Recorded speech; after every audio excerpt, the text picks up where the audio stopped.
누구든지 등불을 켜서 그릇으로 덮거나 평상 아래 두지 아니하고 등경 위에 두나니 이는 들어가는 자들로 그 빛을 보게 하려 함이라. 숨은 것이 장차 드러나지 아니할 것이 없고 감추인 것이 장차 알려지고 나타나지 않을 것이 없느니라. 그러므로 너희가 어떻게 들을까 스스로 삼가라.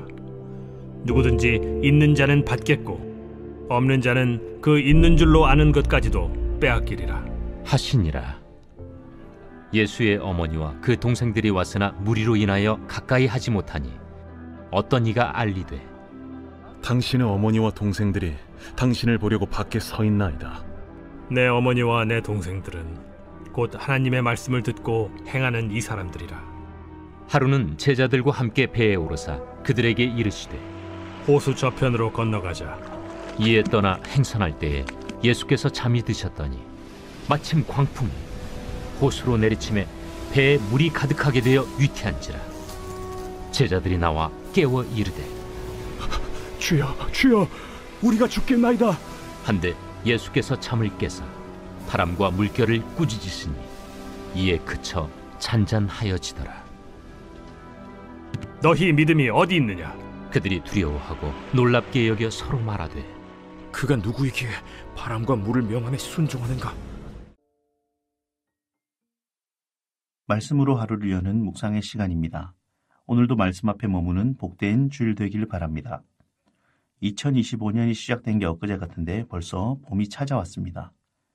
오늘 본문은 누가복음 8장 16절에서 25절까지 말씀입니다. 하나님 나라의 비밀이 드러날 것과 듣지 못하는 자들의 모습이 드러납니다.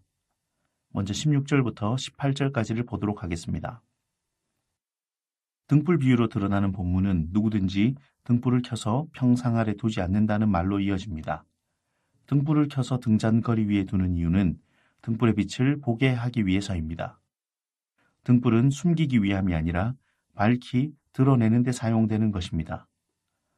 사람들아 등불을 켜는 이유가 덮어두거나 평상 아래 두거나 가리거나 숨기기 위함이 아니라 높은 곳에 두어 오고 가는 사람이 보게 하는 것이 목적이다라고 이야기합니다.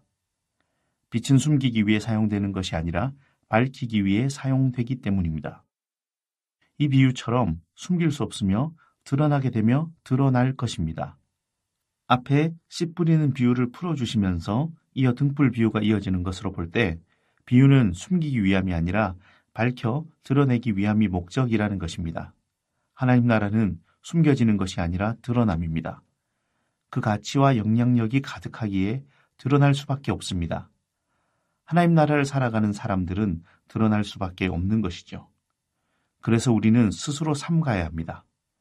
우리가 살아가는 모습은 무엇을 듣는가의 문제가 아니라 어떻게 듣는가의 문제이기 때문입니다. 복음을 판단하는 부분이 아니라 이미 진리를 알고 있다면 그것을 어떻게 듣고 어떻게 반응하는가의 문제입니다. 그래서 누가는 어떻게 들을까 스스로 삼가라 라고 말합니다. 무엇을 듣는가가 아니라 어떻게 들어야 하는가가 중요한 상황입니다.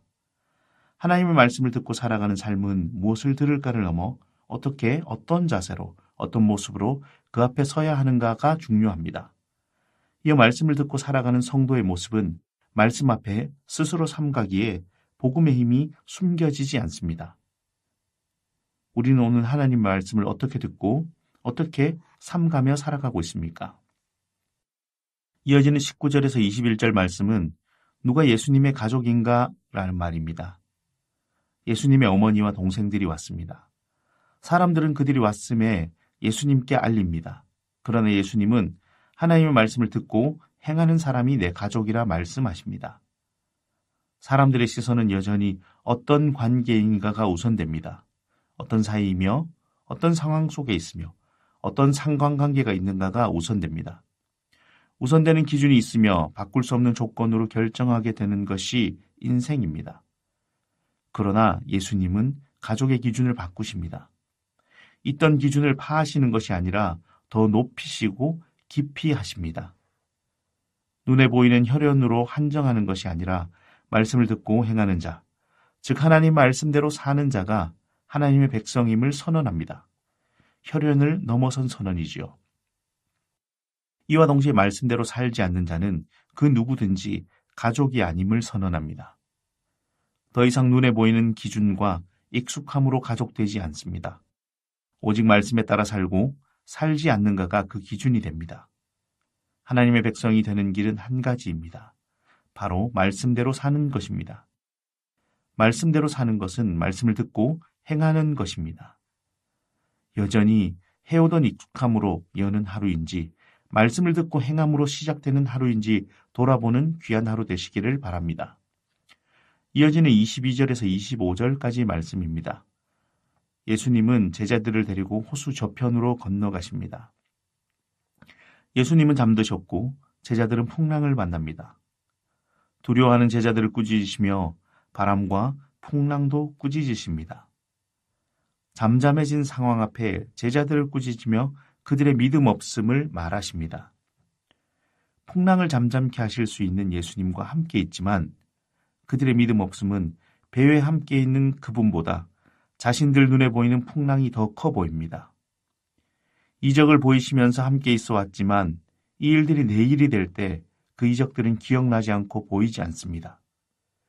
여전히 일하시는 하나님을 신뢰하지만 인생의 내 문제 가운데 내 문제의 일하심은 기대하지 못하는 것이 제자들과 우리의 공통적인 모습 아닐까요?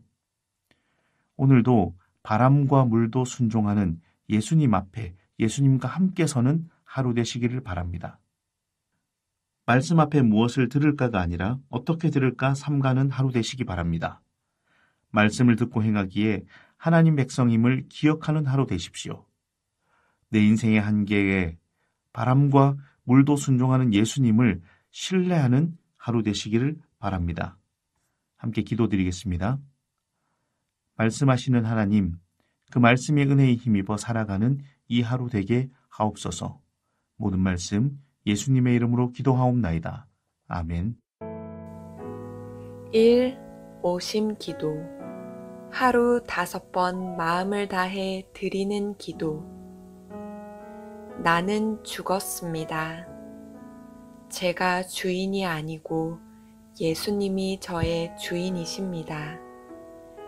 예수님은 십자가에서 죽으시고 부활하셨습니다.